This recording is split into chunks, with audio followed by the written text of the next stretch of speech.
Hello everyone, welcome to battle IAS. I hope आप लोग बहुत अच्छे होंगे। आज हम 19th ऑफ सितंबर का न्यूज़पेपर एनालिसिस करेंगे। इसमें टोटल मैंने 6 आर्टिकल लिए हैं, जिसमें पहला आर्टिकल बात करता है यूएसए ने फेंटेनिल स्मगलिंग के ऊपर एक प्रॉपर प्रोविज़न बनाए हैं कि अगर कोई भी फेंटेनिल स्मगलिंग करते हुए पकड़ा जाएगा तो उसको अरेस्ट किया जाएगा, साथ ही साथ वीज़ा भी रिवोक कर दिया जाएगा। मैं इंडिया के रेफरेंस में आपको समझाऊंगा। यहाँ पे आपको बताऊंगा एफएटीएफ का क्या रोल है। साथ ही साथ मैं आपको नॉर्कोटिक्स के बारे में बताऊंगा कि यहाँ पे नॉर्कोटिक्स इंडिया में जो एक्ट है 1985 का, उसकी एक बेसिक आइडिया प्रोवाइड कर दूंगा। साथ ही साथ इससे कनेक्टेड जो पीवाईक्यूज उठे हैं वो भी आपको मैं शो करूंगा। सेकेंड आर्टिकल बात करता है, प्राइम मिनिस्टर ने रिव्यू किया है नेशनल मैरीटाइम हेरिटेज कॉम्प्लेक्स का। मैं आपको बताऊंगा ये कहाँ पे है, क्या इसकी रेलेवेंस है और किस तरीके से हड़प्पा सिविलाइजेशन से कनेक्टेड है। और ये जीएस पेपर 1 के लिए काफ़ी ज़्यादा इंपॉर्टेंट है। मैं हड़प्पन डिफरेंट साइट्स के बारे में भी वन लाइनर फॉर्म में समझाऊंगा कि वो साइट है तो साइट में ऐसा कौन सी चीज़ है जो मिली है, साथ ही साथ वो साइट है कहाँ पे, और फिर जो पीवाईक्यूज उठे हैं वो भी शो करूंगा आपको मैं। इसी से कनेक्टेड जीएस 125 इसी बार जो क्वेश्चन उठा था, discuss the salient features of Harappan architecture. अब आपको ये क्वेश्चन समझाने के बाद इस ये पूरा आर्टिकल समझाने के बाद इस क्वेश्चन का आपको मैं एक मॉडल आंसर दूंगा, और इस क्वेश्चन, ये जो आर्टिकल आप देख रहे हो, सॉरी, इस आर्टिकल के पॉइंट्स को मैं यूज़ करूंगा इस क्वेश्चन को आंसर करने में। ठीक है। अब हमारा थर्ड आर्टिकल बात करता है, एक डिफेंस पैक्ट हुआ है between Saudi Arabia and Pakistan. मैं समझाऊंगा ये क्या है डिफेंस पैक्ट, और इंडिया किस वजह से इस पैक्ट के थोड़ा बहुत अगेंस्ट है और क्यों कंसर्न है, वो भी मैं आपको समझाऊंगा। ये जीएस पेपर 2 आईआर सेक्शन के लिए रेलेवेंस है। हमारा फोर्थ आर्टिकल बात करता है national commission of scheduled tribes के ऊपर। उसने एक स्पेशल कमिटी बनाई है जिसका ऑब्जेक्टिव है एडिशनल ड्यूटीज़ को रिव्यू करना। मैं बताऊंगा ये क्या होती हैं एडिशनल ड्यूटीज़। साथ ही साथ मैं आपको एनसीएसटी के बारे में बताऊंगा, एसटीज़ के बारे में बताऊंगा, एसटीज़ का जो सब ग्रुप पीवीटीजी होता है वो बताऊंगा, साथ ही साथ पैसा एक्ट के बारे में आपको बताऊंगा। फिर आपको एक अच्छी खासी अंडरस्टैंडेबिलिटी प्रोवाइड कर दूंगा कि इससे कैसे पीवाईक्यूज उठे हुए हैं, आपको बहुत ब्रॉडर लेवल पे नॉलेज होगी। हमारा फिफ्थ आर्टिकल बात करता है एक क्रिटिकली एंडेंजर्ड स्पीशीज जिसका नाम है येलो क्रेस्टेड कोकाटूस। मैं आपको बताऊंगा ये स्पीशीज के क्या हैबिटेट है और किस तरीके से इसका कंजर्वेशन हांगकांग में हो रहा है। ये जीएस पेपर 3 इन्वायरमेंट कंजर्वेशन के लिए रेलेवेंट है। हमेशा ध्यान रखिए बेटा, कभी भी इन्वायरमेंट कंजर्वेशन की बात हो रही है तो वहाँ पे इन्वायरमेंट कोई एक छोटी चीज़ नहीं है, एक पेड़ पौधा नहीं है। इन्वायरमेंट में हर वो चीज़ आती है जो जीवित है। ठीक है। इन्वायरमेंट बहुत बड़ी चीज़ है जिसमें लिविंग नॉन लिविंग सब इंक्लूड हो जाता है, तो उसके कंजर्वेशन की बात होती है। तो कभी कोई स्पीशीज़ के कंजर्वेशन की बात हो रही है तो आप उसको ज़रूर लिखिए, उसके हैबिटेट को लिखिए, जिससे आपको एक अच्छा खासा आइडिया रहे। लास्ट आर्टिकल बात करता है इंडिया का जो सस्टेनेबल डेवलपमेंट गोल में प्रोग्रेस हुई है, उस प्रोग्रेस के साथ कौन कौन से हेल्थ चैलेंजेस हैं ये भी आपको मैं समझाऊंगा। इस आर्टिकल में आपको एक अच्छी खासी नॉलेज में प्रोवाइड करूंगा सस्टेनेबल डेवलपमेंट गोल के बारे में। टोटल 17 गोल्स क्या हैं वो बताऊंगा। फिर इससे कनेक्टेड जो पीवाईक्यूज उठे हैं उससे भी डिस्कशन करूंगा मैं। एसडीजी एक बहुत ही ब्रॉड होता है जिसका पर्पस केवल जीएस 2 या 3 में नहीं है, आप चारों के चार पेपर में इसको यूज़ कर सकते हो, क्योंकि 17 जो आपके सस्टेनेबल डेवलपमेंट गोल्स हैं, 17 गोल्स है, बहुत ही ब्रॉड और जर्नलाइज्ड है। ठीक है। इस पूरे के पूरे आर्टिकल का पीडीएफ आप बैटल आईएएस के टेलीग्राम चैनल से डाउनलोड कर सकते हैं। अगर कहीं पे भी कोई भी क्वेरी या डाउट होता है तो आप बैटल आईएएस 16 पे टेक्स्ट कर सकते हैं। Will try to rectify all your doubts and queries. चलिए स्टार्ट करते हैं अपना पहला आर्टिकल। अब पहले आर्टिकल में आपको यहाँ वर्ड्स कुछ देख रहे होगे, आपको लग रहा है सर ये कैसे अजीब अजीब वर्ड्स लिखे हैं, बट सिंपली जस्ट सुनो मेरी बात को। सुनने के बाद आपको बहुत अच्छे तरीके से नॉलेज हो जाएगी मैं बताने की कोशिश क्या कर रहा हूँ। यहाँ पे आपको, आप डॉक्टर नहीं हो, आप कोई केमिस्ट नहीं हो कि आपको मैं बहुत ही एकदम इन डिटेल केमिकल्स में ले जाऊँ।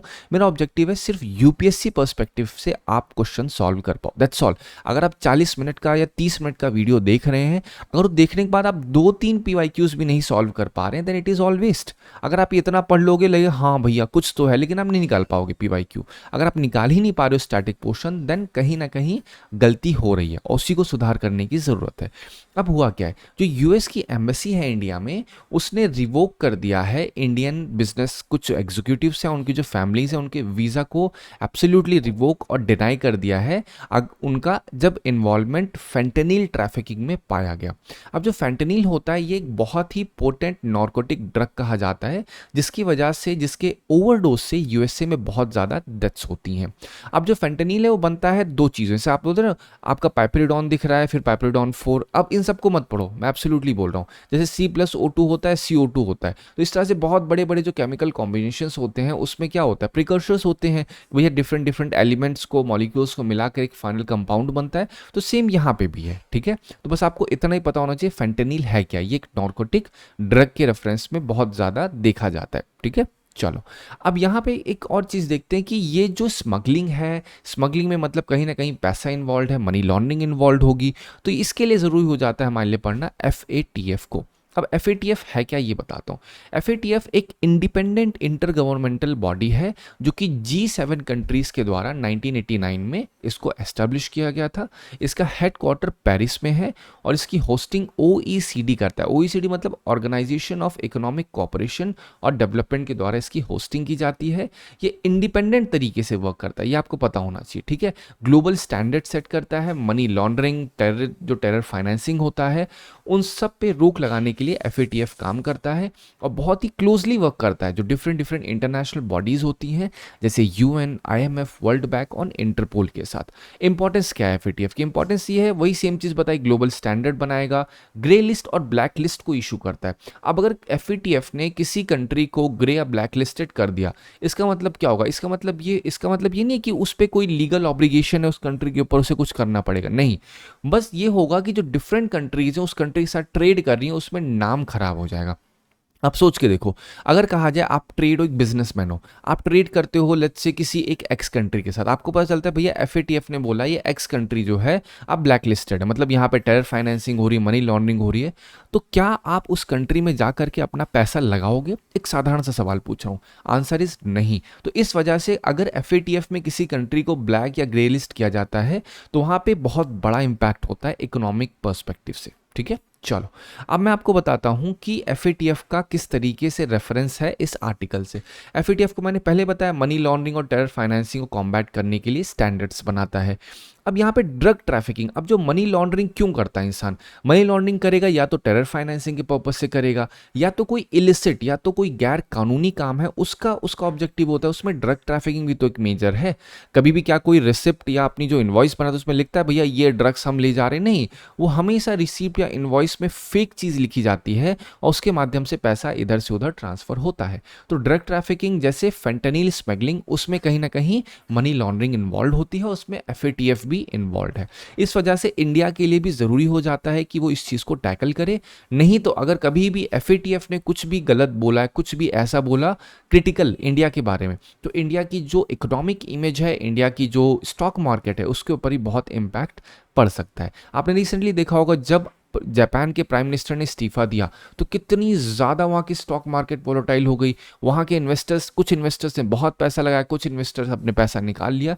तो छोटे छोटे एक्शंस जो होते हैं वो बहुत ही ब्रॉडर लेवल पे सोशो इकोनॉमिक कंडीशन पे इम्पैक्ट डालते हैं। अब जो FATF है उसका मेन क्या रहता है, वो करती है कि भैया जितनी कंट्रीज़ हैं वो ट्रेड जितना भी हो रहा है ड्रग्स में उस पर टैकल करे, उस पर सर्टेन प्रोटोकॉल्स बनाए जिससे ट्रेल जो फाइनेंशियल तरीके से फाइनेंशियल यूज़ किया जाता है इलिसिट ट्रेड में, उन सबको रेगुलेट किया जाए। केमिकल और फार्मा सेक्टर को भी अच्छे तरीके से रेगुलेट किया जाए। उसकी स्ट्रिक्ट मॉनिटरिंग हो कि कहीं ऐसा तो नहीं है लोग ड्रग का यूज़ कर रहे हैं, ड्रग को ये प्रमोट कर रहे हैं, उसका ट्रेड कर रहे हैं, ठीक है। चलो, अब हम बढ़ते हैं अपने नेक्स्ट पार्ट पे, वो है नार्कोटिक्स। अब देखो मैंने इंटरनेशनल लेवल पे बता दिया FATF ये चीज़ देख रही है, तो नेशनल लेवल, इंडिया लेवल पे क्या है, तो यहाँ पे narcotics, drug, psychotropic substances act 1985 इन सब चीज़ों को डील करता है। ये इंडिया का मेन लॉ कहा जाता है जिसका ऑब्जेक्टिव है नार्कोटिक्स को कंट्रोल करना इंडिया में।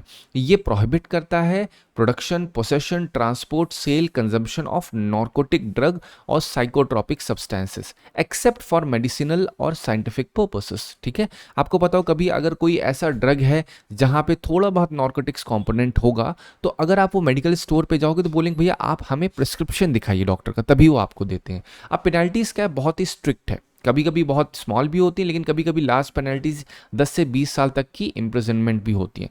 अब जो एनसीबी है वो इसी के द्वारा, इस एनसीबी क्या है, एक स्टैट्यूटरी बॉडी है। आपसे बोल सकते हैं स्टेटमेंट में यूपीएससी में कि NCB is a constitutional body, तो आपका दिमाग तुरंत एक्टिवेट होना चाहिए कि नहीं, सर ने बताया दिस इज स्टैट्यूटरी बॉडी जो आपका एनडीपीएस एक्ट 1985 के द्वारा बनाई गई थी। अब इसको इंटरनेशनल लिंक करिए कि इंटरनेशनल लेवल पे एनसीबी क्या करती है, एक स्ट्रीमलाइन करती है कि भैया इंडिया में जो ड्रग है और इंटरनेशनल जो कन्वेंशन है, यूएन के कन्वेंशन है ड्रग्स पे, वो सब अच्छे तरीके से फॉलो किए जा सके। अब इसको मैंने इसलिए स्पेसिफिक लिखा है, इस आर्टिकल के साथ कनेक्ट करिए, क्योंकि इंडियन कंपनी अगर बाहर जा करके वो पकड़ी जा रही है फेंटेनाइल का यूज़ करें, कहीं ना कहीं फिर वो आपका एनसीबी की नाकामयाबी होगी। ठीक है, कि एनसीबी का जो एक्ट है 1985 वो सक्सेस नहीं हो पा रहा है, तो वहाँ पे जो यूएसए है उनका ट्रस्ट इश्यूज इंडिया के साथ होगा, भैया इंडिया से आ रहा है, क्या पता एनसीबी वालों ने सही से अपना काम किया हो ना किया हो। तो इस वजह से एनसीबी का रोल बहुत ही अहम हो जाता है। अब यहाँ पे आपको एक रेलेवेंस ये पता होनी चाहिए कि यहाँ पे एयरपोर्ट सर्विलांस बहुत ज़्यादा स्ट्रिक्ट करना होगा एनसीबी को। ठीक है, कैसे स्ट्रिक्ट करेगा, वहाँ पे वो जनरल, जैसे आप 2-3 तरीके होते हैं एयरपोर्ट सिक्योरिटी में, एक तो सीसीटीवी होता है, ठीक है, दूसरा एक्सरे मशीन्स होती हैं, फिर वहाँ पे डॉक्स होते हैं, फिर जो आपकी डिफरेंट रीसेंट टेक होते हैं उनका यूज़ करके पकड़ा जाता है ड्रग्स को। ठीक है, फिर यहीं पे आपको पता होना चाहिए क्या रेडार का यूज़ होता है इन सब चीज़ों के लिए, आंसर इज नहीं। अगर मैंने इतनी सारी चीज़ें बोली हैं तो कोई ना कोई ऑब्जेक्टिव डेफिनेटली होगा, डेफिनेटली ऑब्जेक्टिव है, वो है 24 का question. Consider the following statement. In how many of the above activities can radars be used? देखा, अभी यही एक मेन पॉइंट है जिसकी वजह से मैंने आपको समझाया। आइडेंटिफिकेशन ऑफ नॉर्कोटिक्स, और ये आर्टिकल नॉर्कोटिक्स के ऊपर ही था। आप ये मत सोचिए सर फेंटेनिल के ऊपर तो नहीं था, अरे भाई द हिंदू में कभी ये नहीं होगा कि आपको एग्जैक्टली बस फेंटेनिल पढ़ा वही पीआईक्यू दिख जाएगा। ऐसा हो जाएगा तो फिर तो वही है ना कि मतलब यूपीएससी वाले बस द हिंदू को देख रहे हैं, वो उठा के दे रहे हैं। द हिंदू सिर्फ आपकी अवेयरनेस के लिए है, जो आप डे टू डे हो रहा है न्यूज़ में उस पर अपडेट रहने के लिए, लेकिन उसके अंदर जो स्टैटिक पॉइंट है उससे यूपीएससी सवाल पूछता है। और अक्सर बच्चों में डाउट होता है सर करंट अफेयर हम पढ़ रहे हैं, सर हम ये मैगजीन पढ़ रहे हैं। Point is not about current affair में आपको वन लाइनर फैक्ट पढ़ लेने। अगर आप यूपीएससी की तैयारी कर रहे हो, हमेशा ध्यान रखिए 80% से ज़्यादा सवाल आपके करंट से कनेक्टेड स्टैटिक पोर्शन पे आते हैं। ठीक है, तो आपको अभी बताया कि रडार जो है वो इस पर्पस के लिए नहीं होता, आइडेंटिफिकेशन नॉर्कोटिक्स के लिए। प्रिसिपिटेशन की मॉनिटरिंग के लिए, माइग्रेशन ऑफ एनिमल्स के लिए क्या रडार का यूज़ कर सकते हैं? बिल्कुल कर सकते हैं हम लोग। ठीक है, तो only 2 is the right one. अब एक और पॉइंट आता है कि भाई यहाँ पे किस चीज़ का यूज़ करेंगे, तो हम लोग जनरली एक्सरे का यूज़ करते हैं, फिर जो रिसेंट टेक होते हैं उसका इस्तेमाल करते हैं अगर किसी भी पैसेंजर के पास नॉर्कोटिक्स ड्रग है एयरपोर्ट पे उसको पकड़ने के लिए। ठीक है, चलो अब हम आते हैं नेक्स्ट आर्टिकल पे। नेक्स्ट आर्टिकल पे क्या है, प्राइम मिनिस्टर नरेंद्र मोदी की विजिट हुई है लोथल गुजरात में 20 सितंबर को, और इन्होंने यहाँ पे एक नेशनल मैरीटाइम हेरिटेज कॉम्प्लेक्स है गुजरात में, उसकी प्रोग्रेस को रिव्यू किया है। इस प्रोजेक्ट का जो मेन ऑब्जेक्टिव है वो इंडिया की मैरीटाइम लेगेसी को बहुत अच्छे तरीके से हाईलाइट करना है, क्योंकि जो लोथल है वो इंडस वैली सिविलाइजेशन का एक मेजर पोर्ट कहा जाता था। अब जब आपको पता है इंडस वैली सिविलाइजेशन क्या थी, इंडस वैली सिविलाइजेशन एक अर्बन सिविलाइजेशन थी। अब यहाँ पे क्या होता था, ये आज से 2,500 से 3,000 साल पहले की सिविलाइजेशन है जहाँ पे लोग अर्बनाइज्ड कल्चर पे रहते थे। तो यहाँ पे एक पोर्ट था जिसे हम लोग बंदरगाह कहते हैं, उस पोर्ट का नाम कहाँ पे था? लोथल में था। आपको ये पता होना चाहिए। अब जो NMHC है, आप देखो यहाँ पे मैरीटाइम, जहाँ भी बेटा आपको मैरीटाइम दिखे समझ लो वहाँ कहीं ना कहीं कनेक्शन सी का है। तो ये जो मैरीटाइम हेरिटेज कॉम्प्लेक्स है ये कहाँ पे है? ये लोथल पोर्ट के। अब हेरिटेज की बात हो रही है तो मतलब कहीं ना कहीं बात पोर्ट की होगी। क्या और कोई है ऐसा पोर्ट जो आपके लिए सिग्निफिकेंट है? यस, जो आपका चोला एम्पायर था उसमें साउथ इंडिया के जितने पोर्ट्स होते हैं वो आपको पता होने चाहिए, उसके मैपिंग आपको पता होनी चाहिए, क्योंकि उससे कनेक्टेड क्वेश्चंस पूछे गए यूपीएससी में। आपने सुधा को पोमपुर के ऊपर पूछा गया है, कोरकाई के ऊपर पूछा, ये सब क्या है? ये सब पोर्ट्स हैं। ठीक है, तो आपको एंशिएंट और मेडिवल पोर्ट स्पेसिफिकली कहा जाए तो साउथ इंडिया के पोर्ट्स हैं वो आपको पता होना चाहिए। ठीक है, चलो अब मैं आपको एक प्रॉपर आइडिया देता हूँ इंडस वैली सिविलाइजेशन के ऊपर। ये क्या है? ये 2500 से 1750 BC के बीच में एक सिविलाइजेशन थी। ब्रॉन्ज एज कहा जाता है, जिसे कांस्य सभ्यता भी कहते हो। ब्रॉन्ज क्या होता है? कॉपर और टिन को मिला करके जो कंपाउंड बनता है उसे हम लोग ब्रॉन्ज कहते हैं। ठीक है, इसकी एक्सटेंट कहाँ पे थी? North western India, Pakistan cover था। अब पाकिस्तान में हड़प्पा, मोहनजोदारो, लोथल, धोरावीला, कालीबंगन, ये सारे के सारे एरियाज इंडिया पाकिस्तान में स्प्रेड हैं पूरी तरीके से। अब फीचर की बात बात करें तो एक अर्बन प्लानिंग थी यहाँ पे, ग्रिड लाइक सिटीज़ थी, मतलब जैसे ग्रिड लाइट क्या होता है, ऐसे सिटीज़ बनी हुई थी। यहाँ पे जो ब्रिक्स यूज़ होते थे, बेक्ड ब्रिक्स यूज़ होते थे। आप सोच के देखो, आज के समय गांव मिट्टी घर के बन रहे हैं, लेकिन ये सब पक्के जो आपके पत्थर होते हैं उससे बनाए जा रहे थे। तो आपको समझ में आ रहा होगा कितना ज़्यादा एडवांस थे। अभी भी गाँव में प्रॉपर ड्रेनेज नहीं, लेकिन उन्होंने एडवांस ड्रेनेज यूज़ किया था। ठीक है, सीटाडेल बनाया। सीटाडेल मतलब क्या होता है, मान लो ये टाउन है, टाउन को दो पार्ट में डिवाइड कर दिया। ठीक है, ये अपर एरिया हो गया, ये लोअर एरिया हो गया। तो यहाँ पे जो था ये सीटाडेल था। सीटाडेल मतलब जो ऊपर वाला हिस्सा था। यहाँ का पर्पस जनरली जो हाईएस्ट सेक्शन के लोग होते थे, फिर जो ग्रैनरीज होती थी, जो उनका उपज होती थी, वो स्टोर करने के लिए किया जाता था जनरली। इकोनॉमी इनकी agriculture economy, wheat, barley, cotton. Cotton के बारे में आपको पता होना चाहिए। कॉटन की कहीं ना कहीं स्टार्टिंग कही जाती है कि भैया हड़प्पन सिविलाइजेशन में बहुत वाइडली इसको यूज़ किया जाता था। क्राफ्ट में देखें, बीड मेकिंग, पॉटरी, फिर जो मेटलर्जी है, जो आपका बोलते हैं ना मेटल से कनेक्टेड काम होता है, उसे मेटलर्जी कहते हैं। तो वो सब भी बहुत ज़्यादा उसमें ये लोग प्रोफिशिएंट थे। स्क्रिप्ट अभी भी इनकी अनडिसिफर्ड है। आपको पता होगा गवर्नमेंट ने एक प्रॉपर अच्छे तरीके से एक बोलते हैं ना एक बाउंड्री टाइप रखी हुई है कि भैया जो कोई भी इस स्क्रिप्ट को डिसिफर कर देगा उसे इतना पैसा मिलेगा। समझ रहे? तो रिलीजन क्या है, ये एक चीज़ ध्यान रखना होगा, ये पूरी तरीके से यहाँ कोई रिलीजन नहीं था। ठीक है, यहाँ पे images प्रोटोशिवा, mother goddess, animal worship तो दिखी है, लेकिन यहाँ कहीं कोई टेम्पल की फाइंडिंग नहीं हुई है। तो इस वजह से पता चला कि भाई ये लोग जो हैं, ये लोग बहुत ज़्यादा भगवान में विश्वास करने वाले लोग नहीं थे।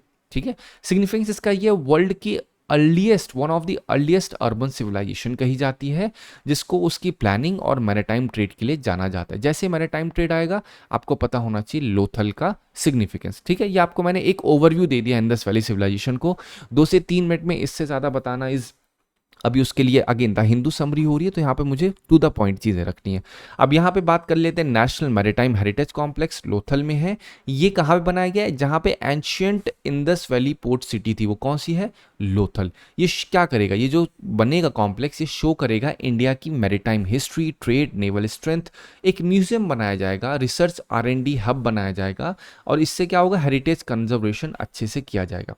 इंपॉर्टेंस क्या है, जो आपकी एंशियंट मैरीटाइम लेगेसी है उसको दोबारा से पुनर्जीवित किया जाएगा, रिवाइव किया जाएगा। और जो कल्चरल टूरिज्म है, ध्यान रखिए, एक एनवायरमेंट टूरिज्म होता है, कल्चरल टूरिज्म होता है, यहीं पे हेल्थ टूरिज्म भी एक वर्ड है। अभी रिसेंटली का आर्टिकल में मैंने आपको समझाया था, केरला ने हेल्थ टूरिज्म को प्रमोट करने के लिए इंश्योरेंस पॉलिसीज दे रखी है केरला के जो सिटीजन्स आउटसाइड इंडिया रह रहे हैं। तो आपको टाइप्स ऑफ टूरिज्म भी पता होना चाहिए। तो इंडिया का एक बहुत ही अहम रोल, बोलते हैं ना जो सी फेयरिंग नेशंस होते हैं उसमें ये शोकेस करेगा भैया इंडिया किस तरीके से बहुत पहले से मैरीटाइम ट्रेड में, मैरीटाइम सेफ्टी सिक्योरिटी में कितना ज़्यादा अहम रहा है इंडिया का रोल। तो ये बेसिकली NMHC के बारे में बेसिक आइडिया आपको पता होना चाहिए।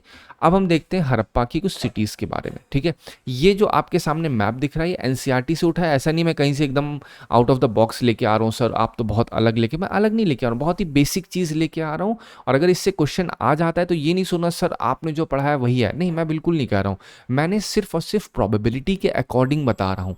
जनरली क्या होता है, अगर कोई भी क्वेश्चन आगे मैंने पढ़ा है वही है, ऐसा मैं बिल्कुल नहीं बोलूंगा और ना ही मैं बोलता हूं। मैं यही चीज कहता हूं कि अगर आपने as per PYQ as per syllabus पढ़ा है, so there are high chances कि आप क्वालिफाई कर ले जाओगे। ठीक है, अब यहाँ पे देखो कुछ पोर्ट्स जैसे मांडा दिख रहा है, हड़प्पा दिख रहा है, कालीबंगन दिख रहा है। ये कोट डीजी देखिए, कोट डीजी के पास क्या है, मोहनजोदाड़ो है। फिर आप सुतका गंडौर देखिए, ये जितने भी लिखे एक बार पढ़ लो, सिर्फ आपको पढ़ना है। आप नेट पे डालिए हड़प्पा साइट NCERT, आपको शायद दिख जाना चाहिए वहाँ पे। ठीक है, अब ये हड़प्पा कहाँ पे, पंजाब पाकिस्तान में। यहाँ पे ग्रैनरीज, वेल, सीमेंट्री, ये सारी चीज़ें डिस्कवर की गई हैं। ये आपकी पहली साइट थी हड़प्पा, इस वजह से इसको हड़प्पन सिविलाइजेशन भी कहा गया। सिविलाइजेशन का मतलब क्या होता है, सिविलाइजेशन मतलब जब ग्रुप ऑफ पीपल एक सिमिलर पैटर्न में रहे। सिविल मतलब सिविल लोग एक सिविलाइज्ड पैटर्न में एक तरीके से रहें। अब यहाँ पे जो लोग दिख रहे हैं ये सारे के सारे एक तरीके से रह रहे थे। ठीक है, अब ये मत एक्सपेक्ट करो हड़प्पा में जो रहे थे क्या वैसे मोहनजोदाड़ो में थे, नहीं, मतलब कहीं ना कहीं पैटर्न सिमिलर था। पैटर्न क्या कॉमन था, अर्बन प्लानिंग। लेकिन वहीं पे आप थोड़ा सा और जाओगे तो यहाँ पे भी सिविलाइजेशन होंगी ना, लेकिन उसे हड़प्पा क्यों नहीं कह रहे, क्योंकि वहाँ पे वो सिमिलैरिटीज नहीं होंगी ना, फीचर्स नहीं होंगे, इसीलिए हम यहाँ पे कुछ सर्टेन साइट्स के बारे में बात करते हैं। फिर मोहनजोदाड़ो की बात की जाए तो यहाँ पे ग्रेट बाथ ग्रैनरी मतलब क्या होता है, जहाँ पे अनाज रखे जाते हैं। Assembly hall, bearded man statue, bronze dancing girl, इसके ऊपर सवाल इस 2025 में भी आया हुआ है, इसीलिए मैंने पर्टिकुलरली यहाँ पे लिखा है, ध्यान रखिएगा। ये डांसिंग गर्ल के ऊपर इसी बार प्रीलिम्स में क्वेश्चन आया हुआ है। रिलेवेंस क्या है, अर्बन प्लानिंग। लोथल के बारे में आपको पता है, डॉकयार्ड या जिसे आप लोग पोर्ट भी कहते हैं, बीड मेकिंग फैक्ट्री भी थी, राइस कस फायर ऑल्टर्स यहाँ पे मिले थे। फिर अगर मैं आपको बताऊं CDS 2 2018 में क्वेश्चन क्या है, the Harappan site of Kot Diji is close to which one of the following major site of that civilisation. अभी मैंने आपको बताया कोट डीजी किसके पास है, मोहनजोदाड़ो। तो अब आपको समझ में आ रहा होगा मैं जो भी बोल रहा हूँ वो सिग्निफिकेंट रखता है, सिग्निफिकेंस रखता है आर्टिकल से, जो मैं आपको बताता हूँ वो PYQ से भी उसका काफ़ी ज़्यादा रेलेवेंस होता है। ठीक है, तो आपका यूपीएससी में भी पूछा जा सकता है क्वेश्चन, और पूछा भी गया है, मैं आपको भी दिखाऊंगा वो भी। ठीक है, धोलावीरा कहाँ पे है, गुजरात में है। यहाँ वाटर रिजर्वायर यहाँ पे था, या वाटर हार्वेस्टिंग जिसे कहते हो, वो भी यहाँ पे बहुत बड़े लेवल पे की जाती है। स्टेडियम, साइन बोर्ड, ये सारी चीज़ें एक बार पढ़ लेना, कुछ समझाने जैसा नहीं। कालीबंगन में fire altars, bone of camels, ये आपको पता होना चाहिए यहाँ पे मिले थे। राखीगढ़ी हरियाणा में है।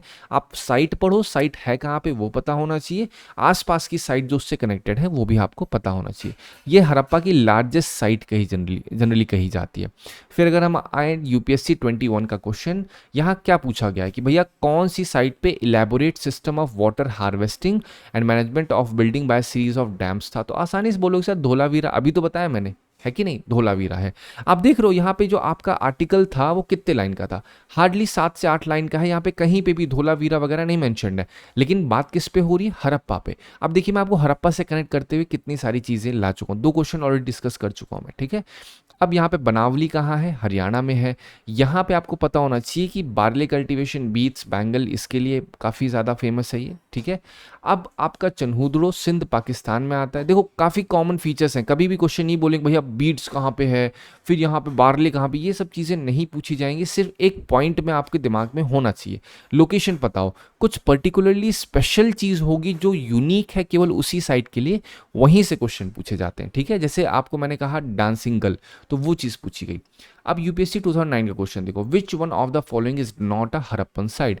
चन्हूदड़ो अभी बताया, कोट डीजी बताया आपको। अब यहाँ पे सोगौरा और आपका देसालपुर लिखा है। तो अगर आपको थोड़ा बहुत और हिस्ट्री के बारे में पता होगा तो आपको पता होगा सोगौरा एक मॉडर्न साइट है, यहाँ पे कॉपर प्लेट इंस्क्रिप्शन मिला था। ठीक है, अगर अब आपको मैं बताऊं ये सोगौरा गलत है यहाँ पे, मतलब ये C is the right one, क्योंकि सोगौरा एक हड़प्पन साइट नहीं है।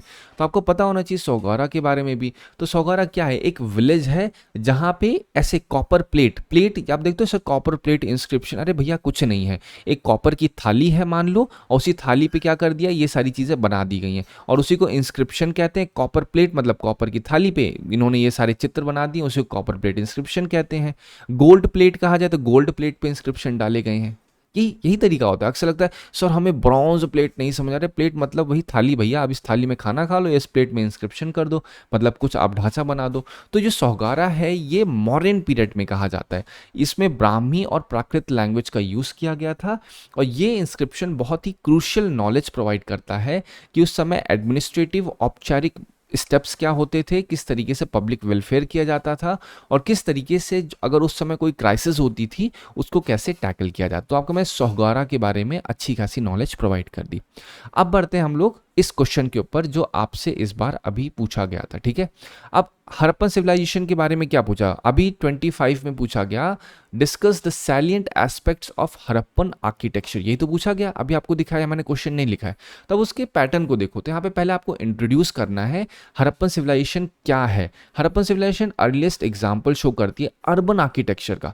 ध्यान रखिए क्वेश्चन आर्किटेक्चर पूछा गया तो आपको उसी से रेफरेंस देके यहाँ पे लिखना है, और उसका आर्किटेक्चर रिफ्लेक्ट करता है बहुत ही अच्छे लेवल पे सिविक सेंस, इंजीनियरिंग स्किल, साथ ही साथ अडेप्टेशन एनवायरनमेंट के साथ। क्योंकि जो आज के समय पे हो रहा है, जहाँ पे आप लोग देखते हो कि जो एनवायरनमेंट अनफ्रेंडली प्रैक्टिसेस होती हैं वो जनरली लोग अडॉप्ट करते हैं, लेकिन ये लोग एनवायरनमेंट फ्रेंडली प्रैक्टिसेस यूज करते थे। ठीक है, अब यहाँ पे सैलिएंट फीचर्स को आपको डिस्कस करना है। पहला तो फीचर क्या है, urban planning, citadel, building material, public architecture, drainage, residential architecture, fortification, ये सब क्या है, ये सारे सैलिएंट फीचर्स हैं। अब डिस्कस क्या करना है, मतलब आपको यहाँ पे कुछ ना कुछ लिखना होगा। अर्बन प्लानिंग में क्या लिखो, जैसे सिटीज लाइक हड़प्पा है, वहाँ ग्रिड लाइक पैटर्न, देखो मैं वही चीज़ लिख रहा हूँ, ये इसीलिए मैंने आपको सिटीज़ बताई, और सिटीज़ में जो पॉइंट्स हैं उन पॉइंट्स को पिक करके आप यहाँ पे डिस्कस कर रहे हो। अगर ये चीज़ें पता होगी आप आसानी से कर लोगे। सीटाडेल एंड लोअर टाउन आपको ऑलरेडी बता दिया, रिलीजियस एडमिनिस्ट्रेटिव पर्पस के लिए रखा जाता था, ठीक है। बिल्डिंग मटेरियल देखा जाए बर्न्ड ब्रिक का यूज़ करते थे। पब्लिक आर्किटेक्चर देखा जाए great bath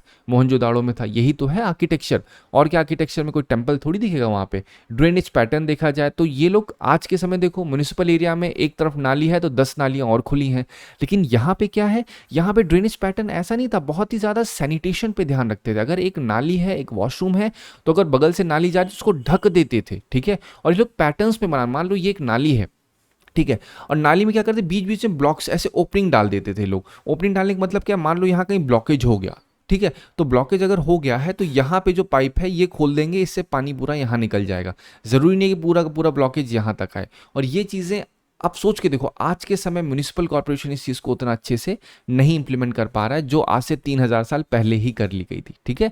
residential architecture, fortification, सब आप लिखो, उसके बाद कंक्लूड करो कि भैया आपने ऊपर क्या डिस्कस किया है। तो हड़प्पन आर्किटेक्चर एक बहुत ही सोफिस्टिकेटेड कहा जाता है अपने समय का, जो कि अर्बन एस्थेटिक को और साथ ही साथ एक फाउंडेशनल स्ट्रक्चर भी देता है इंडियन आर्किटेक्चरल ट्रेडिशन के ऊपर, ठीक है।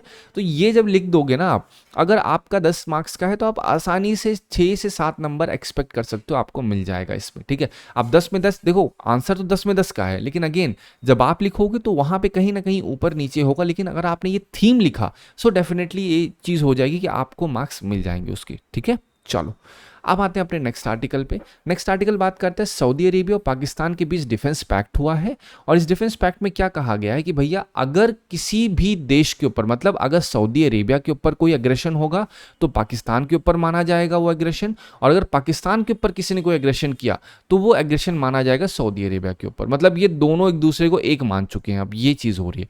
तो यही चीज़ लिखिए ना यहाँ पे, any aggression against one will be treated as aggression against both.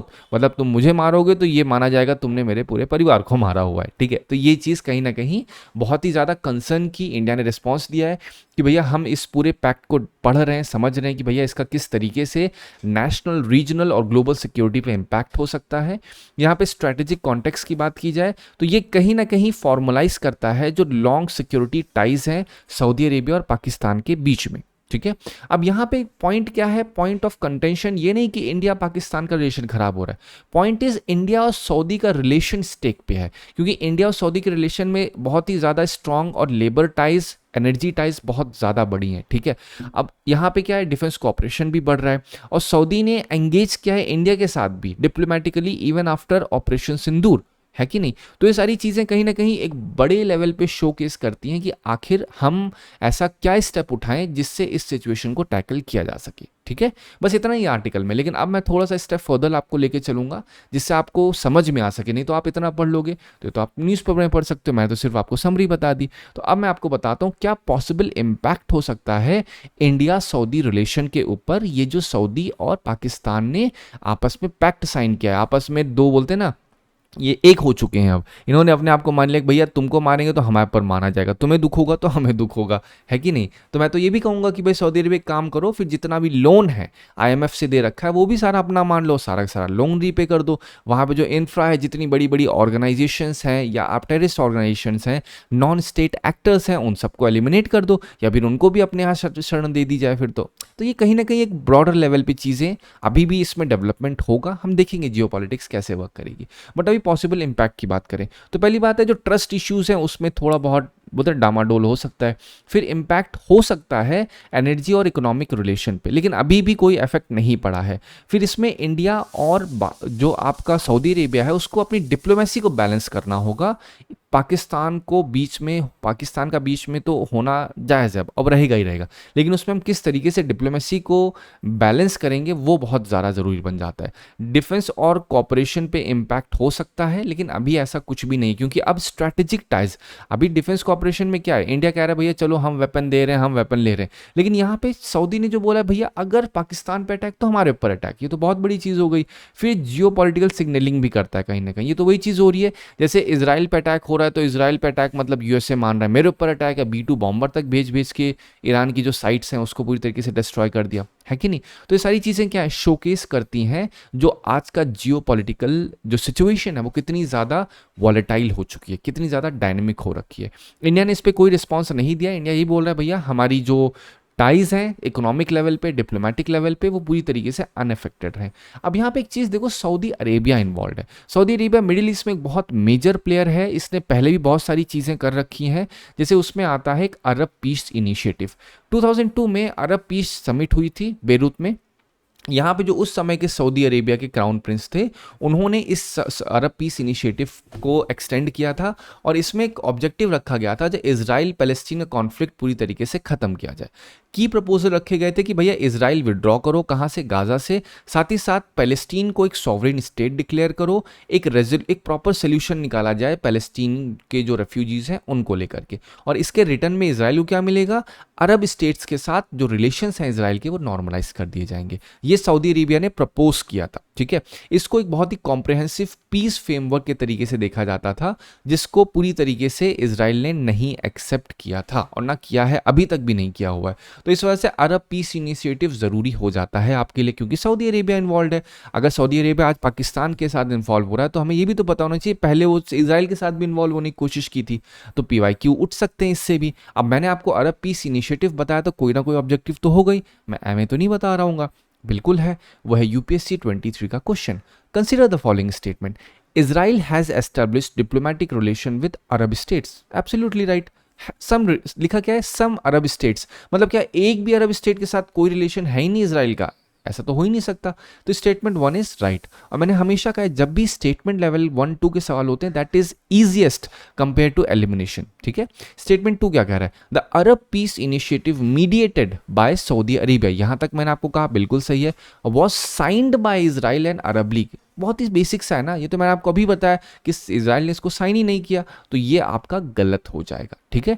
तो इसका अब मैंने कहा जब आपको एक स्टेटमेंट पता है गलत, लेकिन आप ऑप्शन कैसे चुनोगे, यहाँ पे बोथ 1 and 2 रॉन्ग, ये भी सही है तो ये आपका रॉन्ग हो गया। बोथ 1 and 2 करेक्ट, ये भी गलत हो जाएगा आपका। यहाँ क्या कह रहा है, स्टेटमेंट 1 इज करेक्ट, तो अब देखो स्टेटमेंट 1 इज करेक्ट, केवल 3 ही ऑप्शन है, तो आप आसानी से देख सकते हो केवल एक स्टेटमेंट का सही या गलत आपको पता चलेगा, तो आपको बाकी 3 यहाँ पे ऑप्शन पढ़नी नहीं, आप आसानी से 1 पे आ जाओगे। ये खासियत होती है स्टेटमेंट 1 और 2 टाइप जो क्वेश्चंस आते हैं।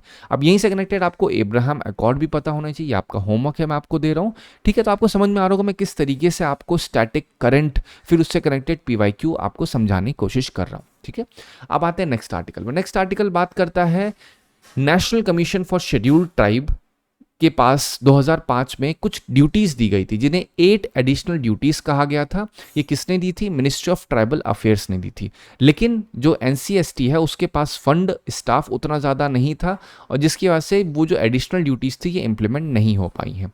लेकिन अब नया डेवलपमेंट हुआ है, NCST ने एक प्रॉपर 11 मेंबर की कमेटी बनाई है, और उनका काम यह है कि भैया आप हमें बताओ कि किस तरीके से जो 2005 में यहाँ पर ड्यूटीज़ दी गई थी उसको कैसे हम डिस्चार्ज कर सकते हैं। अब यहाँ पे हमें पता होना चाहिए कि एडिशनल ड्यूटीज़ हैं क्या 2005 की। पहली चीज़ है माइनर फॉरेस्ट प्रोड्यूस को प्रोटेक्ट करना, और जैसे ही मैंने माइनर फॉरेस्ट प्रोड्यूस्ड बोला तो यहाँ पे आपको पता होना चाहिए बैम्बू से कनेक्टेड क्वेश्चन आया हुआ था, bamboo is a minor forest produce, this was absolutely right. फिर बोला गया था कि forest dwellers have right to fell bamboo, ये स्टेटमेंट गलत था, समझ रहे। तो इस वजह से जो जो चीज़ें मैं आपसे बोला करूं बेटा इसको लिखो और चेक करो। मैं कभी भी ये नहीं बोलता कि मैं जो बता रहा हूं उसे आंख बंद करके पढ़ लो।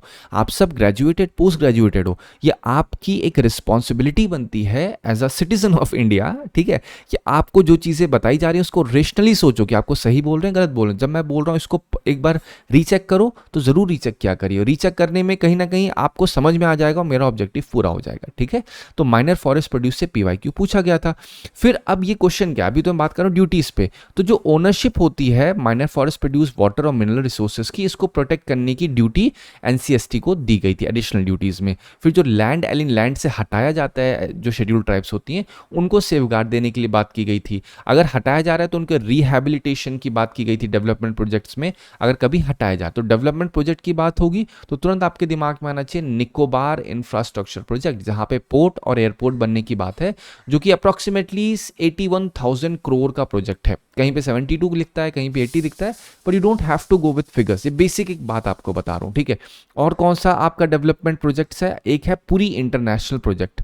तो अब जब आपको निकोबार में प्रोजेक्ट बन रहा है तो यहाँ पे कुछ ट्राइब्स हैं, जैसे शॉम्पेन ट्राइब है, ठीक है। शॉम्पेन ट्राइब के साथ और कौन कौन सी ट्राइब है, यहाँ पे निकोबारीज ट्राइब आपको दिखेंगी। तो ये सारी ट्राइब कहीं ना कहीं अफेक्ट हो रही हैं इसकी वजह से, तो उनका डिस्प्लेसमेंट हो रहा है, तो की एडिशनल ड्यूटीज रोल में आ जाती हैं।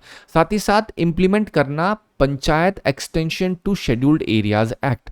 अब ये वर्ड ही देख रहा है, मतलब जो शेड्यूल्ड एरियाज होती हैं, शेड्यूल्ड एरिया मतलब क्या होती हैं, ऐसी एरियाज जहाँ पे शेड्यूल्ड ट्राइब्स होती हैं, वर्ड ही कह रहा है। तो वहां पे पंचायत को एक्सटेंड करने के लिए एक्ट लाया गया था। आपको पता है पंचायती राज में क्या होता है, प्रधान होता है, उसका इलेक्शन होता है, यही तो होता है। तो अब जो नॉर्मल गांव होते हैं उसमें पैसा नहीं होता, मतलब अगर कोई ऐसा गांव है जो कि शेड्यूल्ड एरियाज में आता है तो वहां पे पैसा एक्ट फॉलो होगा। फिर ये देखो ये क्या है, ये एडिशनल ड्यूटीज हैं, प्रमोट करना वहां पे फॉरेस्ट कंजर्वेशन, साथ ही साथ जो वहां पे लोग काम कर रहे हैं उनको कल्टीवेशन में मदद देना, जिससे वो लोग जो शिफ्टिंग कल्टीवेशन है उस पर कहीं ना कहीं थोड़ा बहुत कम कर सकें और वो लोग सस्टेनेबल फॉर्म में गवर्नमेंट की पॉलिसीज का फायदा भी उठा सकें। तो ये एडिशनल ड्यूटीज 2005 में दी गई थी, बट नहीं सक्सेसफुल हो पाया बिकॉज स्टाफ और फंड नहीं था। बहुत ही यूजुअल चीज़ है, ठीक है। ये इतना सब कुछ यहाँ पे लिखा है। तो क्या बस इतना ही हो गया? नहीं, थोड़ा हम आगे बढ़ेंगे। सब कमेटी का फोकस एरिया, वो सारी चीज़ें एक बार पढ़ लोगे समझ में आ जाएगा। लाइवलीहुड, रिसोर्स, लैंड और रिहैबिलिटेशन था ऑब्जेक्टिव, पैसा और फॉरेस्ट था, ठीक है। ये सब क्या है, ये फोकस एरिया है जो कमेटी अब एग्जामिन करेगी। अब मैं आगे बढ़ूँ तो आपका 2012 का सेट ए का क्वेश्चन नंबर 1 और 2 में एग्जैक्टली यही था। In areas covered under panchayat extension to schedule areas 96, what is the role of Gram Sabha. बहुत ही स्ट्रेट अवे क्वेश्चन आपसे पूछा गया है। Gram Sabha has power to prevent alienation of land scheduled areas. Gram Sabha has ownership of minor forest produce. यहाँ पे भी देखिए minor forest produce पूछा गया है। माइनर फॉरेस्ट प्रोड्यूस बैम्बू के रिगार्ड में भी पूछा गया था, ठीक है। तो ये सारी चीज़ें क्या है, ये सारी शोकेस करती हैं आपकी रेलेवेंस क्या है। फिर थर्ड क्या है, recommendation of Gram Sabha is required for granting prospective licence और mining lease for any mineral in scheduled area. सब देखो यहीं पे गलती कर दी, क्या रहा है, for any minerals. Any mineral तो बहुत होता है ना, सैंड भी तो एक मिनरल ही है एक तरीके से देखा जाए, तो ऐसा ज़रूरी नहीं है। तो यहाँ पे आसानी से देखो एलिमिनेशन है, बट अब ये मत सोचो कि बस ये सॉल्व करके आप खुश हो जाओ। क्वेश्चन पूछा जाएगा ओनली 1, ओनली 2, या इसको 3 स्टेटमेंट दिए जाएंगे, फिर आपको बोला जाएगा statement 1 and 2 is right and statement 3 explain statement 1। जिस तरह से इस बार पैटर्न का अपग्रेडेशन हुआ है, ठीक है। चलो अब हम आते हैं थोड़ा सा पैसा के बारे में, आपको यहाँ नोट्स मैंने प्रोवाइड कर दिया। इसका मेन ऑब्जेक्टिव था पंचायती राज को एक्सटेंड करना शेड्यूल्ड एरियाज जो कि 5th शेड्यूल में आते हैं। ग्राम सभा को एम्पावर करना कि ट्राइबल एरियाज में सेल्फ गवर्नेंस हो सके, जो उस शेड्यूल्ड एरिया के कस्टमरी लॉज हैं, सोशल प्रैक्टिसेस हैं, उनको रिकॉग्नाइज करना। कुछ पावर्स अगर बताऊं तो ग्राम सभा के पास पावर है माइनर फॉरेस्ट प्रोड्यूस की, land alienation, village market, liquor regulation और नेचुरल रिसोर्स मैनेजमेंट की। और यहाँ पे गलती कैसे की है, ये स्टेटमेंट दे करके। आई होप आपको आइडिया लग गया होगा। अब यहीं पे थोड़ा बहुत शेड्यूल्ड ट्राइब के बारे में समझ लो, क्योंकि national commission for scheduled tribe की बात हो रही है। तो ये पर्टिकुलर स्पेसिफिक कम्युनिटीज होती हैं जो कॉन्स्टिट्यूशन के द्वारा रिकॉग्नाइज की जाती हैं। इसको कौन पब्लिश करता है इसकी लिस्ट को, तो प्रेसिडेंट ऑफ इंडिया इनकी लिस्ट को पब्लिश करता है। लेकिन लिस्ट बनती कैसे है, लिस्ट बनने का एक पर्टिकुलर प्रोसेस होता है। प्रोसेस क्या होता है कि एक कम्युनिटी है, मान लो एक डिस्ट्रिक्ट में एक कम्युनिटी है, ठीक है, उसे शेड्यूल्ड ट्राइब घोषित करना है। वो डिस्ट्रिक्ट अथॉरिटी अपनी रिपोर्ट देगी स्टेट गवर्नमेंट को, स्टेट गवर्नमेंट भेजेगी किसके पास, ट्राइबल अफेयर मिनिस्ट्री के पास। तो वो मिनिस्ट्री ले जाएगी गवर्नमेंट के पास, गवर्नमेंट डिस्कस करेगी, बोलेगी भैया हाँ ये वाई ट्राइब जो है इसको एसटी बनाने का मतलब ये एलिजिबिलिटी इसके पास आती है।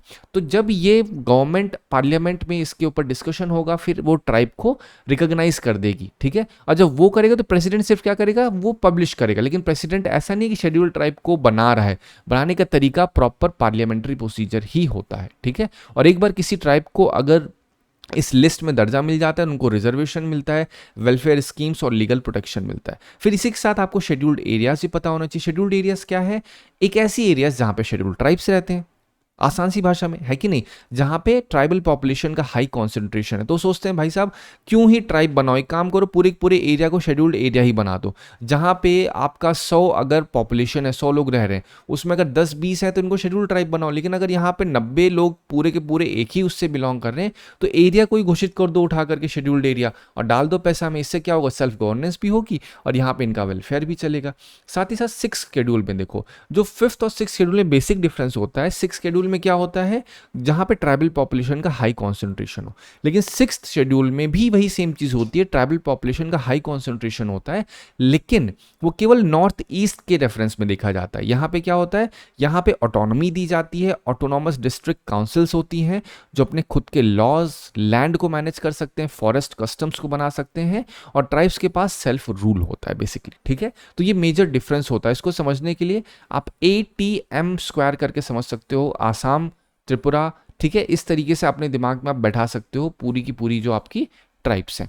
चलो, अब यहाँ पे एसटी में क्या होता है, एसटी में देखा जाता है किसको बेनिफिट मिलेगा 5th शेड्यूल में। ये जो लोग हैं ये रहते कहाँ पे हैं, इनको क्या प्रोटेक्शन की जरूरत है। 6th शेड्यूल में क्या होता है, ये अपने आप को खुद से गवर्न करते हैं, समझ लो। तो ये बेसिक एक मैंने डिफरेंस बता दिया। अगेन आर्टिकल में सारी चीज़ें नहीं थी, लेकिन 1 स्टेप फर्दर मैं गया। अगर गया हूँ तो कोई ना कोई कारण होगा।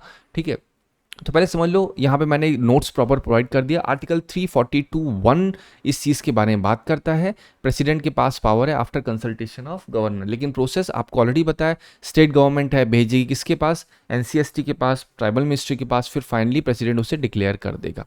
ठीक है, चलो आप 24 क्वेश्चन देखिए। It is the governor of state who recognise declares any community of that state as scheduled tribe. अभी देखो, अभी मैंने आपको समझाया कौन डिक्लेयर करता है। ठीक है, who recognises, absolutely wrong. A community declared as scheduled tribe in a state need not to be so in another state. This is also absolutely wrong. Scheduled tribe का स्टेटस जब कहीं एक स्टेट में दिया जाता है, तो अगर वही कम्युनिटी दूसरे स्टेट में रह रही है, क्या जरूरी है उसको वो स्टेटस मिल जाएगा? नहीं, ऐसा जरूरी नहीं है। So this statement is also right. 2015 का देखिए, provision of 5th schedule of constitution of India are made in order to, आसानी से बोल दोगे, protect the interest of scheduled tribe. ठीक है, अब देखिए 2019 का question, under which schedule of Indian constitution can the transfer of tribal land to private parties for mining be declared null and void? तो आप आसानी से बोलोगे भाई साहब 3rd, 5th, 9th, 12th, तो आप बोलोगे सर 5th। आप देख रहे हैं आसान, कितना आसान है, बस आपको करना क्या है, बेसिक्स को अपने स्ट्रॉन्ग करना है। अब आते हैं नेक्स्ट आर्टिकल पे। नेक्स्ट आर्टिकल बहुत छोटा सा, आपको सिर्फ पता होना चाहिए ये कोकोटास है क्या। कोकोटास ये एक येलो क्रेस्टेड कोकोटास जो कि हांगकांग में बहुत ही क्रिटिकली एंडेंजर्ड स्पीशीज़ है। इनका जो नेटिव है वो इंडोनेशिया और ईस्ट तिमोर में कहा जाता है। और रिसेंटली अब ये क्या हो रहा है, इनका रेफ्यूज, या ये लोग अब एक तरीके से रेफ्यूजी बन चुके हैं, इस जहाँ से माइग्रेट करके हांगकांग के अर्बन पार्क्स में आ रहे हैं, क्योंकि इनकी ग्लोबल पॉपुलेशन अप्रॉक्सीमेटली केवल 2000 बची हुई है। ठीक है, अब यहाँ पे जो इनकी मेजर लॉस हो रहा है, उसके पीछे कहीं ना कहीं कारण क्या है, इनकी नेस्टिंग साइट, उसका लॉस हो रहा है। फिर जो टाइफून्स हैं, गवर्नमेंट जनरली जो ट्री में ट्रिमिंग कर रही है, या ग्लोबल थ्रेट्स जो पेट ट्रेड में हो रहा है इलीगल तरीके से, उन सब चीज़ों की वजह से ये जो वाइल्ड क्रेस्टेड कोकोटो हैं, उनमें कहीं ना कहीं बहुत ज़्यादा डिक्लाइन आ चुका है। इसकी स्पेलिंग देखिए, कोकोटो, समझ रहे। चलो, तो अब आपको यहाँ पे पता क्या होना चाहिए। पहली चीज़ तो वाइल्ड कोकोटॉस क्या है, क्रिटिकली एंडेंजर्ड स्पीशीज है। ठीक है, बोल सकते हैं भैया ये आपका एक फिश है, बोल सकते हैं ये आपका एक मैमल है, तो नहीं, ये बेसिकली एक बर्ड ही है, आपको भी मैंने बता दिया। तो ये क्रिटिकली एंडेंजर्ड बर्ड है, जो कहाँ पे है ये आपको मैंने ऑलरेडी बता दिया है, लेकिन फिर भी पर्टिकुलरली यहाँ पे डाला इसलिए ताकि आपके पास एक आइडिया रहे। अब देखिए यहाँ पे क्वेश्चन कैसे यूपीएससी पूछती है। 2017 का देखिए, ब्लू फिन्ड महाशीर, इरावरी डॉल्फिन, रस्टी स्पॉटेड कैट, मतलब आप देख रहे हो लोकेशन के साथ पूछा जा रहा है यहाँ पे। फिर आप देखो यूपीएससी 23 का question, which one of the following makes a tool with a stick to scrape insect from a hole in a tree or a log of would. अभी मैंने आपको 4 से 5 दिन पहले ओरांगुटान के बारे में बताया था, बोनोबो के ऊपर बताया था। मैंने आपको बताया था ओरांगुटान के फीचर क्या है, ये एप के different type, higher app, lower app के बारे में बताया था, जहाँ पे मैंने आपको समझाया था भैया, एक 2007 का क्वेश्चन भी था, पूछा गया था भैया कौन कौन सी स्पीशीज इसमें एप्स में आती हैं। तो लंगूर एक एप्स नहीं है जनरली, ठीक है। लंगूर की क्यों, क्योंकि उनकी पूंछ होती है, टेल होती है, और एप्स जो होते हैं उनकी जनरली टेल, एक फीचर उनका ये होता है, उनकी टेल नहीं होती है, ठीक है। तो ओरांगुटान का ये फीचर जनरली कहा गया। आपको फिशिंग कैट के बारे में पता होना चाहिए, ऑटर के बारे में पता होना चाहिए, स्लॉथ बियर के बारे में आपको पता होना चाहिए। हमेशा ध्यान रखिए, अगर आप सिर्फ एक करेक्ट ऑप्शन को पिक कर रहे हैं और बाकी रॉन्ग वाले को छोड़ दे रहे हैं, तो कहीं ना कहीं आप गलती कर रहे हैं, क्योंकि पीवाईक्यू के थीम्स डेफिनेटली रिपीट होते ही होते हैं, राइट। चलो अब आते हैं अपने लास्ट आर्टिकल पे। ये बात करता है इंडिया के सस्टेनेबल डेवलपमेंट गोल की प्रोग्रेस में।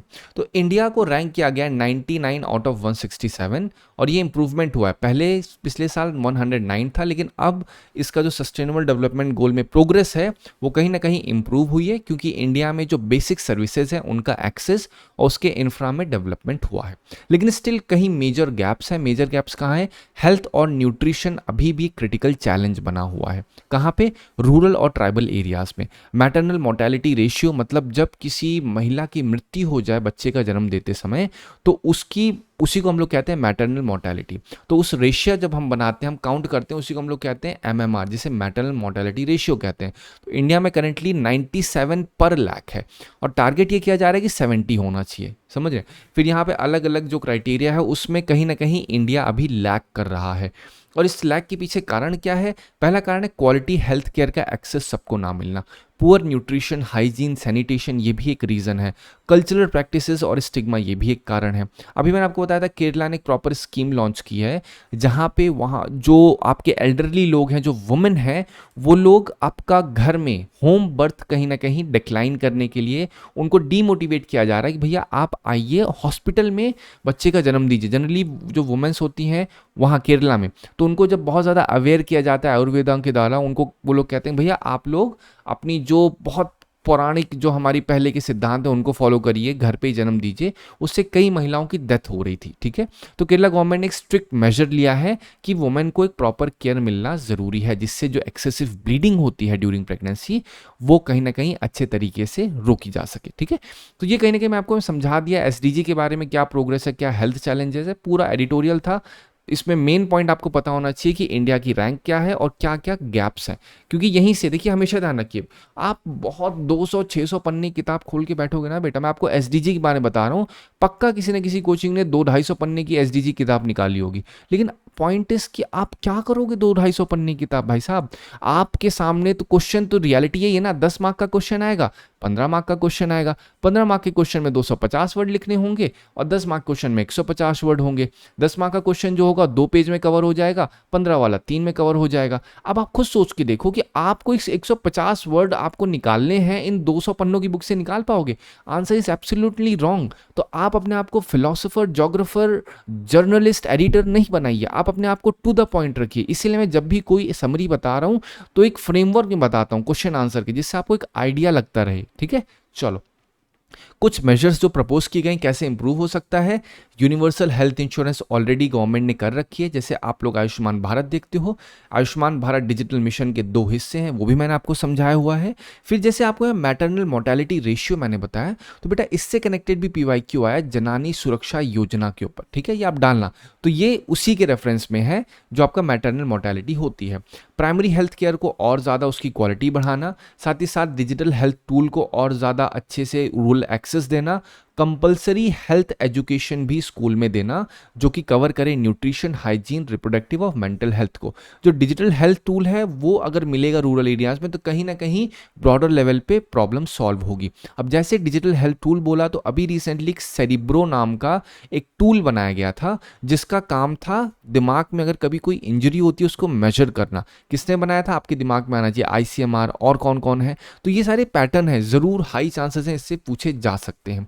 अब इससे ग्लोबल लेसन हम क्या ले सकते हैं? फिनलैंड और जापान ने अपनी हेल्थ आउटकम्स को इंप्रूव किया है हेल्थ स्कूल हेल्थ एजुकेशन के द्वारा। जो ऑलरेडी लोग बहुत ही मैच्योर हैं उनमें इंप्रूवमेंट नहीं हो सकता, लेकिन जो बच्चे हैं वो तो अभी अपनी एजुकेशन स्टार्ट कर रहे हैं, तो अगर उनको हम बेसिक एजुकेशन के बारे में बताएंगे तो देयर आर हाई चांसेस कि कहीं ना कहीं इंप्रूवमेंट जो लॉन्ग टर्म आउटकम है कंट्री का वो अच्छा हो। कंक्लूजन में आप ऐसे ही बोल सकते हो कि भाई साहब, अगर proper effort policy makers, parents के द्वारा लिया जाएगा, हेल्थ एजुकेशन को यूनिवर्सल कवरेज किया जाएगा, प्राइमरी केयर को बहुत अच्छे तरीके से इंटीग्रेट किया जाएगा हर एक सेक्शन के साथ, तो जो सस्टेनेबल डेवलपमेंट गोल 3 है वो बाय 2030 अचीव किया जा सकता है। अब देखो, बार बार मैंने एसडीजी बोला, तो पढ़ ही लेते हैं एसडीजी है क्या। ये एसडीजी एक यूनिवर्सल सेट ऑफ 17 गोल्स हैं जो यूनाइटेड नेशन के द्वारा 2015 को अडॉप्ट किए गए थे। ठीक है। इनका ऑब्जेक्टिव था कि बाय 2030 हर कंट्री इसको अचीव कर लेगी, जिससे बेटर और सस्टेनेबल फ्यूचर हो सके उस कंट्री का। इनका पर्पस था ग्लोबल चैलेंजेस जितने हैं, starting from poverty, inequality, health, education, climate change, उन सबको टैकल किया जा सके। ठीक है, 2015 में स्टार्ट हुआ था। 17 गोल हैं, हर एक कंट्री पे अप्लाई होता है। इंटीग्रेट करना इकोनॉमिक मतलब आपका आर्थिक, सामाजिक और वहाँ पे जो एनवायरमेंट सस्टेनेबिलिटी है उन सबको, इनको मॉनिटर किया जाता है एसडीजी इंडेक्स के द्वारा। उसी में इंडिया का इंप्रूवमेंट हुआ है। तो आपको ये भी पता होना चाहिए 17 गोल क्या है। अब इसको ज़रूर से ज़रूर पढ़ लेना। अगर मैं कह रहा हूँ SDG 6 तो आपके दिमाग में चाहिए सर वो क्लीन एयर के बारे में बात हो रही है। SDG अगर 11 बोल रहा हूँ तो सस्टेनेबल सिटीज़ के बारे में बात हो रही है। इंडिया की क्या सिटीज़ सस्टेनेबल है या नहीं है, इंदौर का एग्जाम्पल आप दे सकते हो। इंडिया की सिटीज़ कैसे अनसस्टेनेबल है, वहाँ पर दिल्ली का एग्जाम्पल दे सकते हो। फिर बता सकते हो ईवी नॉट की जो स्कीम लॉन्च की थी, फिर अभी जो नई गवर्नमेंट आई है वो किस तरीके से जो ओल्ड व्हीकल्स हैं उनको स्क्रैप कर रही है। आप देख रहे हो कितने ब्रॉडर लेवल पे गवर्नेंस सेक्शन भी डाल सकते हो, आप सब कुछ ला सकते हो। ठीक है, फिर यहाँ पे अगर आप देखो एसडीजी, अगर आपसे बोला जाए 14 क्या है तो लाइफ बिलो वाटर, तो आपके दिमाग में आ जाए कोरल रीफ क्या है, फिर कोरल रीफ का स्टैटिक पोर्शन पढ़ लो। तो अगर आप सिंपल 17 अगर मैं आपको समझाने पे आऊंगा ना बेटा, 17 से नहीं कुछ तो मैं अप्रॉक्सीमेटली 100 क्वेश्चन पीवाईक्यू के आपके लिए निकाल सकता हूँ। ठीक है, मैं आपसे कह रहा हूँ ये लाइन, क्योंकि इतना ब्रॉड है, मैं कुछ भी पकड़ूंगा। नो पॉवर्टी मतलब गवर्नमेंट की जो स्कीम्स हैं पॉवर्टी के लिए वो बतानी पड़ेंगी। अब कौन कौन सी हैं, गवर्नमेंट का पीडीएस एक्ट देखिए, फिर यहाँ पे आपको पता होना चाहिए गवर्नमेंट का एमजी नरेगा स्कीम है। तो क्या 2 से 3 क्वेश्चन यही निकाल दिए। तो ऐसे करते करते जाऊंगा, लूप बनाते हुए जाऊंगा। ऐसे नहीं कह रहा पॉवर्टी के ऊपर है, बट हाँ इससे कनेक्टेड जो पीवाईक्यूज होंगे वो मैं बता रहा हूँ। इसलिए एक बार 17 के 17 विद नेम पढ़ना है आपको, ये नहीं पढ़ना एसडीजी अगर 9 कहा जा रहा है या एसडीजी अगर 7 कहा जा रहा है तुरंत आओ एसडी 7 अफोर्डेबल और क्लीन एनर्जी के ऊपर है। ठीक है, चलो 2016 क्वेश्चन देखिए। SDG were proposed in 1972, again absolutely wrong. SDG goals have to be achieved by 2030. This is right. I hope आपको आइडिया लग गया होगा मैं बताने की कोशिश क्या कर रहा हूँ, कैसे क्वेश्चंस पूछे जा रहे हैं। अच्छा आप खुद से बताइए, जब मैं आपको समझा दे रहा हूँ फिर जो क्वेश्चन दे रहा हूँ आपको कहीं ना कहीं ईजी लग रहा है, नहीं लग रहा है कि नहीं? तो आपको यही सेम चीज़ करनी है, आपको अच्छे तरीके से प्रैक्टिस करनी है, करंट को स्टैटिक के साथ करंट कनेक्ट करना है, और अपनी जो एक अंडरस्टैंडेबिलिटी है, अपनी जो कॉम्प्रिहेंशन स्किल है वो आपको और अच्छे से डेवलप करनी है। आई होप आपको इस वीडियो से मदद मिली होगी। Thank you so much for watching.